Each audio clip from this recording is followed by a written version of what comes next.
भगवत स्मरण करना ही सबसे श्रेष्ठ साधन है। कलियुग केवल नाम आधारा। कलियुग में नाम हरि नाम हरि नाम हरि नामेव केवलम।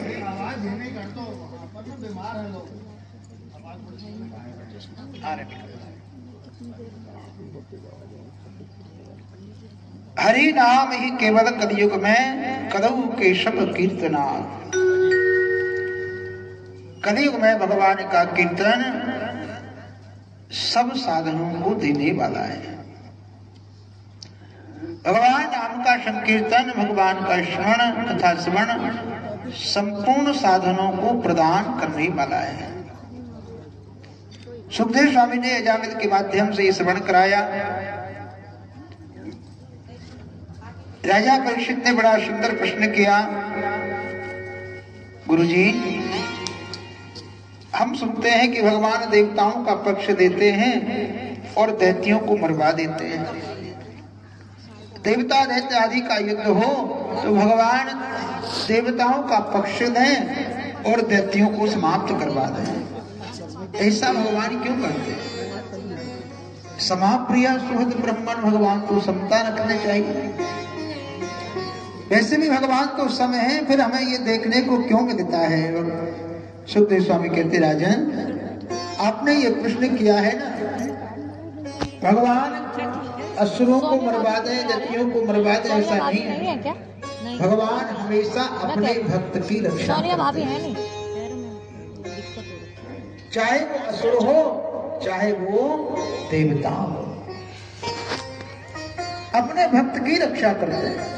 वो किसी को मरवा दे ऐसा नहीं है, किसी को मार दे ऐसा भी नहीं है, लेकिन भगवान अपने भक्त की हमेशा हमेशा रक्षा करते हैं। चाहे कुछ भी करना पड़े। प्रहलाद के लिए खंभे से प्रकट हो गए, नरसिंह बन करके आ गए, लेकिन भगवान चाहे बड़ा विचित्र रूप धारण क्यों ना करना पड़ा, लेकिन अपने भक्त के लिए प्रकट होकर के आ गए। अब प्रहलाद तो दैत्य कुल में जन्म लिए, प्रहलाद तो देव कुल में जन्म नहीं लिए। दैत्य कुल में जन्म लेने के बाद भी भगवान जो है उनकी रक्षा करने के लिए और सुंदर नरसिंह रूप बना करके आ गए।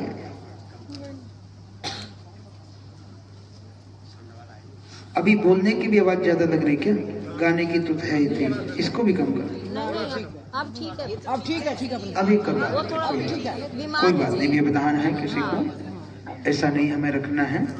अभी अभी आते हैं ना, कोई करवा देते हैं। नहीं अब तो ठीक है पंडित जी, कोई बात, अब ठीक है आवाज। कोई नहीं।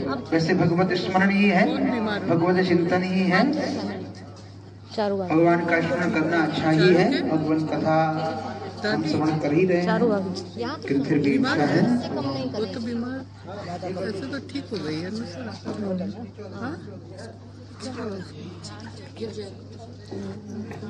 चल रहा है ट्रीटमेंट चल रहा है, वो तो हम देखे हैं, ठीक हो जाएगा। हरी हरी हरी, ये हमारी भतीजी को एकदम ठीक हो गई, हो जाते हैं। क्यों हो रही है? बोले कृष्ण कन्हैया लाल की जय। ये सब समय है खराब, उनके द्वारा सूचना आई है कि हमारी इच्छा नहीं हमारी इच्छा, चलो कोई बात नहीं, ठीक हो जाएगा, अच्छा है। तो भगवान कभी अपने भक्त का रक्षण करने के लिए कोई भी रूप हमें धारण करना पड़े, भगवान को धारण कर लेते हैं। कभी समता ही जीवन में भगवान धारण करते हैं। प्रहलाद एक भक्त है भगवान के, छोटे से बालक हैं। देखो भगवान को हम कैसे भज रहे हैं वो महत्व का नहीं है, कितना स्मरण रख रहे हैं वो महत्व की बात है। कैसे हम भगवान का स्मरण कर रहे हैं वो महत्व की बात नहीं है, कितना कर रहे हैं वो स्मरण, वो महत्व की बात है। कि गोप्यः कामात् भयात् कंसो द्वेषात् चैत्यादयो वैसे वो कमरा बंद करके हैं, उनको इतनी सुनाई नहीं देती। अब तो ठीक है पंडित जी, अब मत छेड़ो। वैसे भी वो कमरा बंद करके रहती हैं इतनी। गोप्य कामार, ठीक है। यानी गोपियों ने जो भजा भगवान को भजन किया वो प्रेम भाव से किया। गोपियों ने प्रेम भाव से भगवान का स्मरण किया। अद्वेषाद कंसा, कंस ने भगवान का भजन किया लेकिन द्वेष से किया है? और कंस तो इतना भजन करता कि उसे हर क्षण हर पल भगवान ही दिखाई देते हैं। भोजन करने बैठे काला जीरा भी दिखाई दे तो कहे ठीक हो जाएगा। जहाँ काला देख के वहां कृष्ण लगे, हर क्षण हर पल कृष्ण कृष्ण कृष्ण ही दिखाई देता है। नंद बाबा आदि जो है जो सखा भाव से भगवान का भजन किया। तो अलग अलग भाव है, भगवान को कैसे हम भजन करते हैं वो इतना महत्व का नहीं है, कितना याद करते हैं वो महत्व की बात। बीच में बोलो मत, सबको पता है।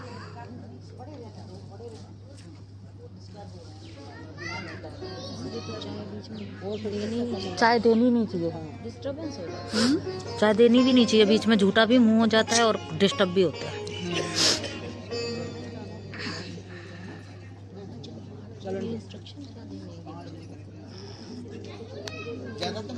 करें कितना करें वो बड़ा महत्वपूर्ण है।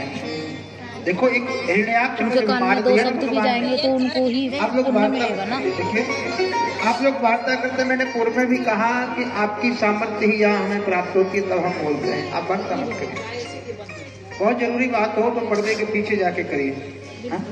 पुनः पुनः प्रार्थना है। कथा में व्यवधान भी करते हैं ना तो भी हम दंड के भागी बनते हैं। स्कंद पुराण में आता है कीर्तने कथायाम विघ्नम कुर्वन्ति ये नरा भवन्ति ग्राम शूकरा। स्कंद पुराण का श्लोक, विघ्न करने से भी कथा में जो है हमें अधोगति प्राप्त होती है। इसे प्रयास हम करें कि हम सहयोग करें, में व्यवधान न हो पाए।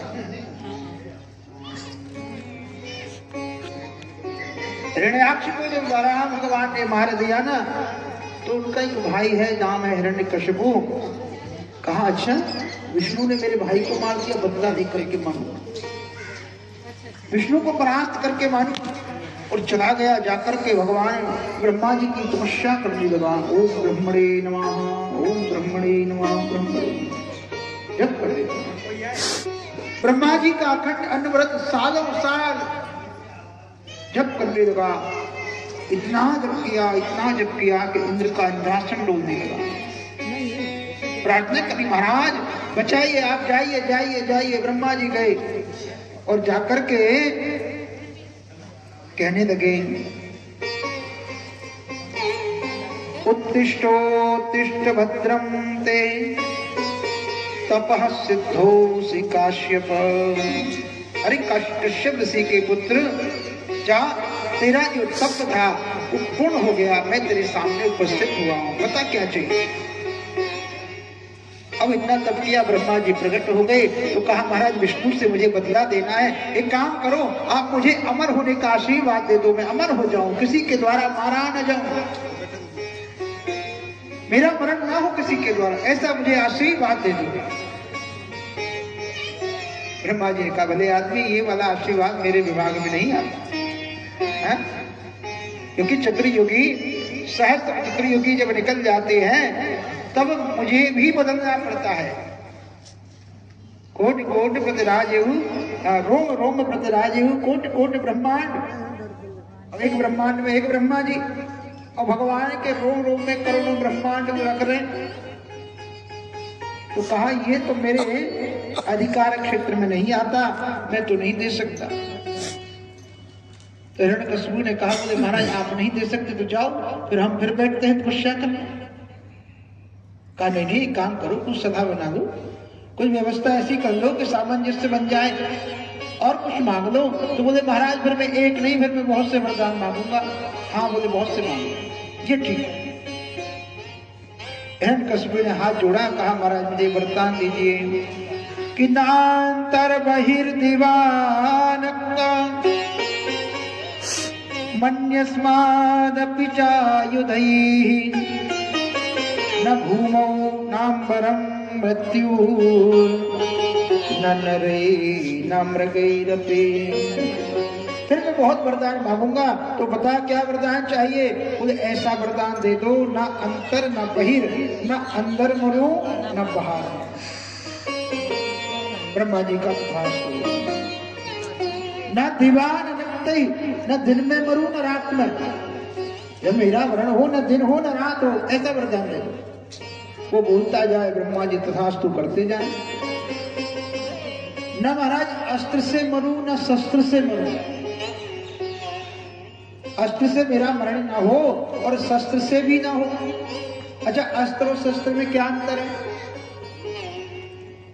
अस्त्र उसे कहा जाता है जो फेंक करके प्रहार किया जाए, जैसे तीर अस्त्र, और शस्त्र जो हाथ में लेकर के प्रहार किया जाए, तलवार आदि।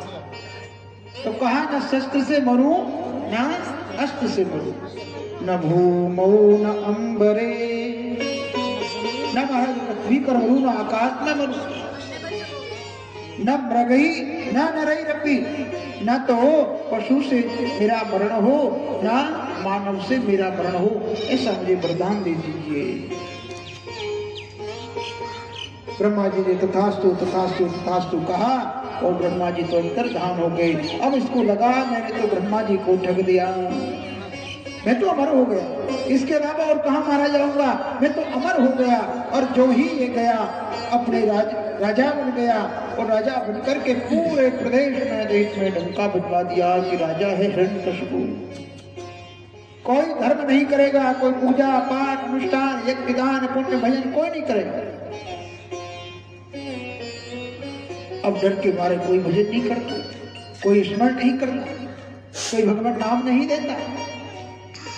लेकिन क्या देखा, घर में ही इनके का पुत्र प्रहलाद के रूप में भगवान के भक्त हो गए। बुद्धि भक्त प्रहलाद जी महाराज की जय। प्रहलाद जी इनके घर में ब्रह्म भक्त उत्पन्न हो गए। छोटे से प्रहलाद जी हैं। एक दिन जो है प्रहलाद जी महाराज के माध्यम से छोटे से प्रहलाद जी को भाव से उठाया हिरण्यकशिपु ने, और उठा करके कहा, बेटा बताओ तुम्हें क्या अच्छा लगता है? कहा, पिताजी मुझे तो भगवान का नाम देना अच्छा लगता है, नारायण का स्मरण करना अच्छा लगता है। तो नारायण का स्मरण, अरे नारायण तो मेरा शत्रु है, लगा छोटा है अभी और छोटे होने से समझ नहीं पा रहा, तो कहा गुरुकुल में भेज दो, वहां से शिक्षा दी जाएगी। तो गुरुजी हैं शुक्राचार्य जी, वहां भेज दिया। गुरुजी के यहाँ भेज दिया कि चलो वहां जाकर के कुछ अध्ययन करेगा, कुछ समझ में आएगा। अब अपने असुर कुल के आधार पर जो है वो शिक्षा प्रदान करने लगे।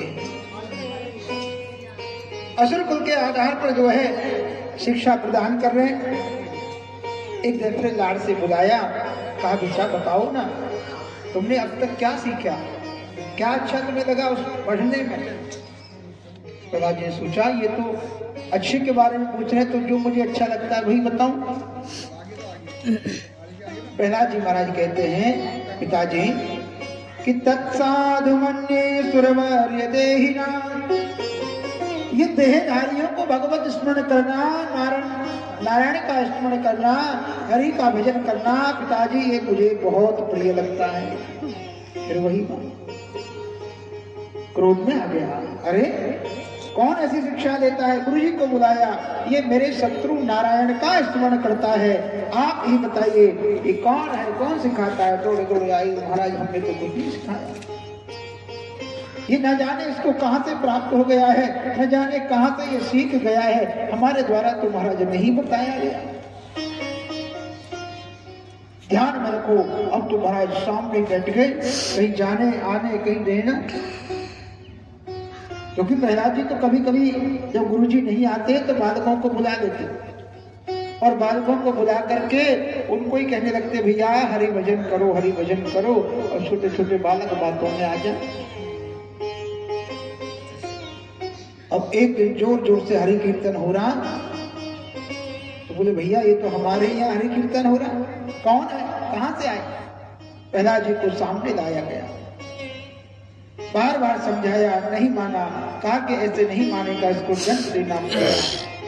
स्वयं प्रहलाद जी की मां कयाधु के हाथों में लेकर के कहा इसे दंडित करो। हाथी के पैर के नीचे दबाया गया, बड़े बड़े पहाड़ों से गिरा दिया गया, जल में गिरा दिया गया, लेकिन जिसका रक्षक ईश्वर होता है उसको कौन मार सकता है। कि जाको राखे साइया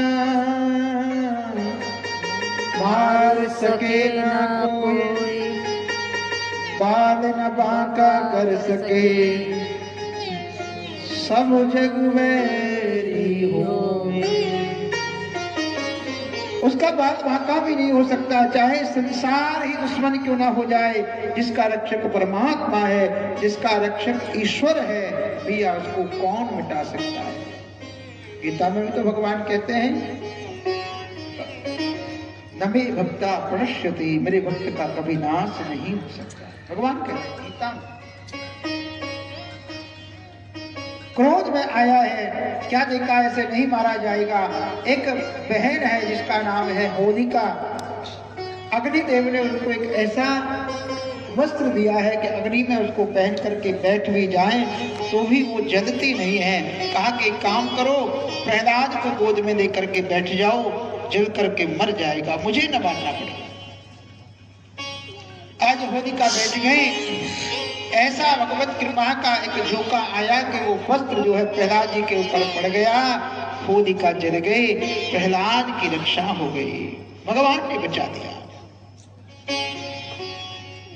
पकड़ करके लाए हैं, कहा कि महाराज ऐसे नहीं होगा। हिरण्यकशिपु ने कहा कोई और नहीं, मुझे ही इसे मारना पड़ेगा। कहा कि बताइए किसके बल पर तू ऐसे कहता है, किसके बल पर तू मेरे सामने कोई देवता इंद्र आदि जो सामने प्रस्तुत नहीं हो सकते, उन सबके सामने आकर के तू मुझे चैलेंज कर, बताइए कहां से तुझे ये बल प्राप्त होता है, किसने तुझे ये सब बताया है। प्रहलाद जी मुस्कुरा करके कह रहे पिताजी ये केवल मुझ में ही नहीं बल, ये आप में, इनमें, उनमें, सब में उनका ही बल है। इनका, मेरे नारायण का। कहाँ है तेरा नारायण? सब जगह व्याप्त है, चर अचर जड़ चेतन सब जगह भगवान मेरा व्याप्त है। तो क्या सामने खम्बा था, इस खम्बे में भी है, सब जगह है। अभी देखता हूं कहाँ है भगवान। पास में गए, एक मुष्टिका का प्रहार किया, सायंकाल का समय एक मुष्टिका का प्रहार किया, और जो ही मुष्टिका का प्रहार किया चूर चूर हो गया खम्बा, और उस खम्बे में से भगवान नरसिंह प्रकट हो गए। बोले नरसिंह भगवान की जय। सत्यम विधातुम निज भृत्य भाषितम, अपने सेवक की भाषा को सत्य करने के लिए भगवान प्रकट हो गए। घनघोर घर घर कर की आवाज कर रहे, इधर देख के उधर देख के पकड़ा। भगवान बड़ा दिव्य विचित्र वेश बनाया है। नरसिंह आधे नर हैं, मस्तक जो है वो नर का है और सिंह का है, सिर जो है और धड़ जो है वो नर का है। ऐसे भगवान नरसिंह बनकर के प्रकट। डर गया, कभी इधर भागे कभी उधर भागे, पकड़ लिया भगवान ने और पकड़ करके दरवाजे पर ले गए, जंघाओं पर शयन कराया, सुला दिया। भाग भाग करके जाना है। भगवान बोले कहाँ जा रहे हैं? अरे बोले आप मुझे मार नहीं सकते, मैंने ब्रह्मा जी से वरदान मांगा है। भगवान ने कहा ठीक है, लेकिन ये बता कौन सा वरदान मांगा है।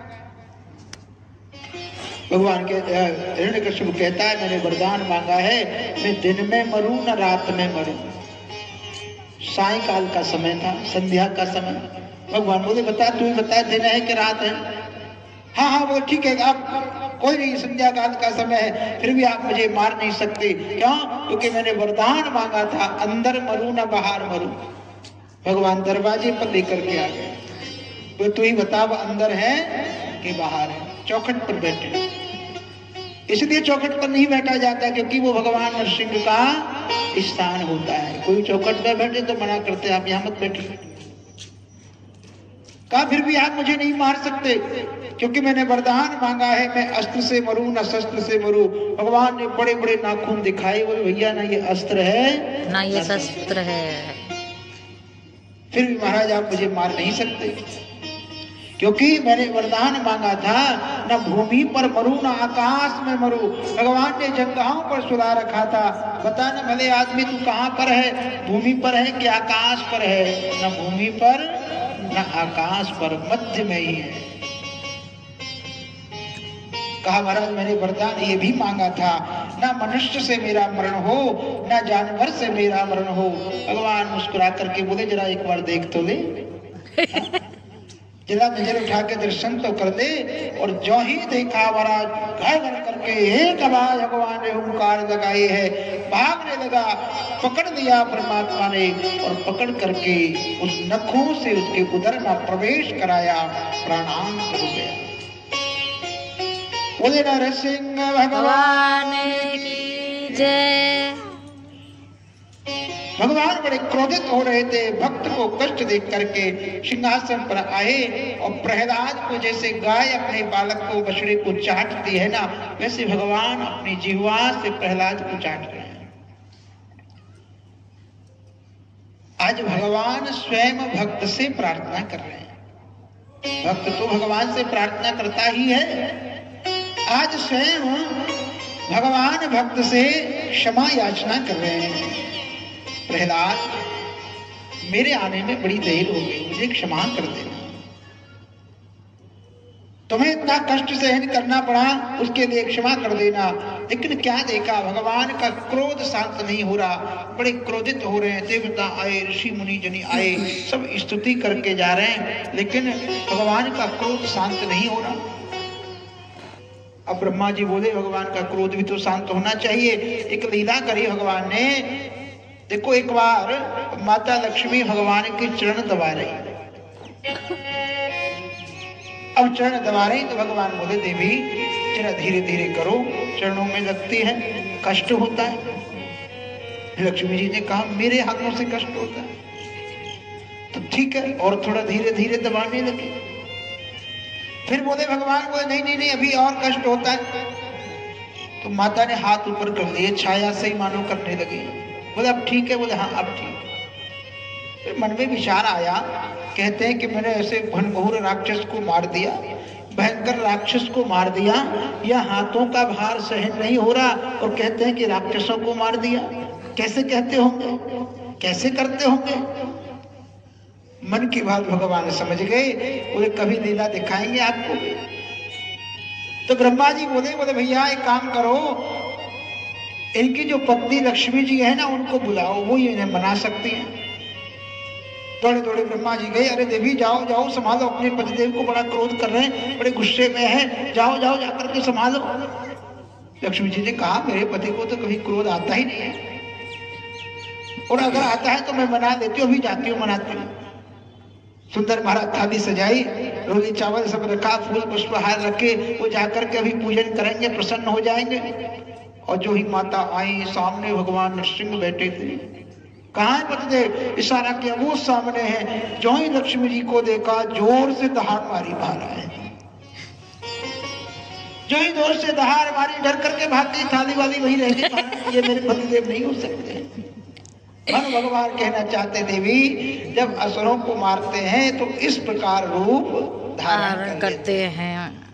प्रहलाद जी को जाकर के कहा कि आपके कारण ही क्रोधित हुए हैं, आप ही जाकर के मनाओ। प्रहलाद जी गए हैं, देख करके बड़े आनंदित हुए। अंक से भगवान ने लगाया, क्षमा कर देना प्रहलाद, मुझे बड़ी देर हो गई। प्रहलादं प्रेषयामास ब्रह्मावस्थितमन्तिके। बार बार प्रार्थना करते हैं प्रभु। प्रहलाद जी बड़ी सुंदर दिव्य स्तुति करने लगे। भगवान कह रहे हैं नरसिंह कुमार प्रहलाद कुछ मांगो, कुछ देना चाहते हैं। नहीं चाहिए महाराज, क्या चाहिए? आपका वरद हस्त मेरे ऊपर रख गया, आपने अपने दोनों हाथ मेरे मस्तक पर रख दिए। जो भगवती लक्ष्मी के लिए सुख प्राप्त नहीं हुआ, जो ब्रह्मा जी के लिए सुख प्राप्त नहीं हुआ, जो भगवान शिव के लिए सुख प्राप्त नहीं हुआ, वो सुख मुझे प्राप्त हो गया। और क्या चाहिए? नहीं, मैं तुम्हें कुछ देना चाहता हूँ, कुछ वरदान मांगो। प्रहलाद जी कहते महाराज संसार में जाओ ना, त्रस्तोऽस्म्यहं कृपणवत्सल सहोग्र। ये संसार चक्र जो है ना, इससे मुझे मुक्त कर दो। इस संसार चक्र में एक दूसरे को मनाते मनाते, एक दूसरे को प्रसन्न करते करते, एक दूसरे को संभालते संभालते अब कभी न ईश्वर का ध्यान रह पाता, न अपना ध्यान रह पाता। आपका ही प्रेम बना रहे, ऐसा आप हमें प्रदान कर दीजिए। ये संसार भले ही हमसे छूट जाए, ये संसार भले ही हमसे दूर हो जाए, लेकिन आपका प्रेम हमें प्राप्त हो जाए। जगत के रंग क्या देखूं, तेरा दीदार काफी है। बड़ा सुंदर कवियों ने कहा है।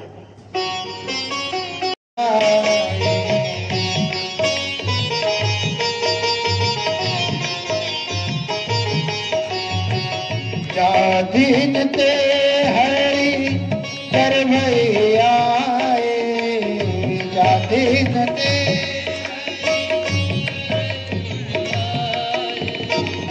सकल लोक सुख संपत्ति छाई, सकल लोक सुख संपत्ति आए। बड़ा सुंदर समय हो रहा है।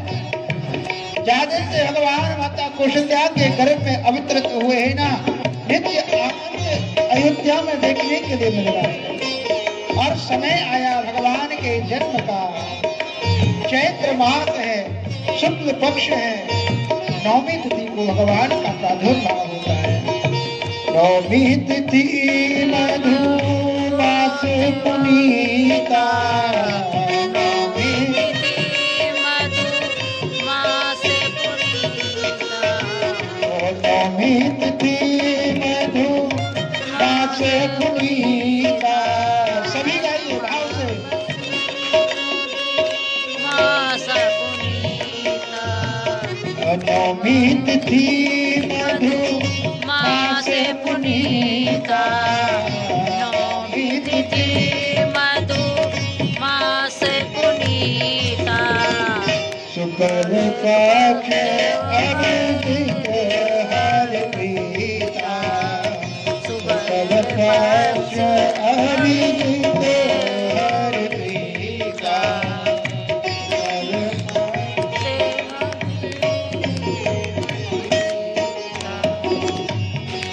मध्य में अति शीत घामा, मध्य में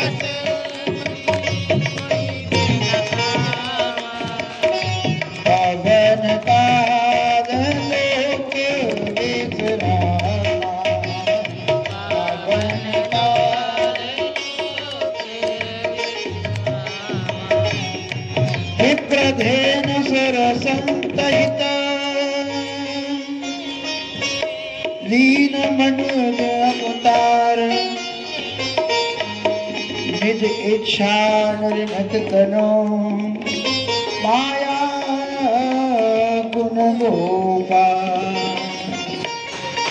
चैत्र के महीने में नौमी तिथि के दिन भगवान श्री राम जी का मध्य दिवस, न ज्यादा गर्मी है न सर्दी है, मध्य दिवस में भगवान का प्रादुर्भाव हुआ है। लोगों ने जय जयकार किया है। बोले रामचंद्र भगवान की जय। महाराज दशरथ प्रसन्न हो रहे हैं। सूचना मिली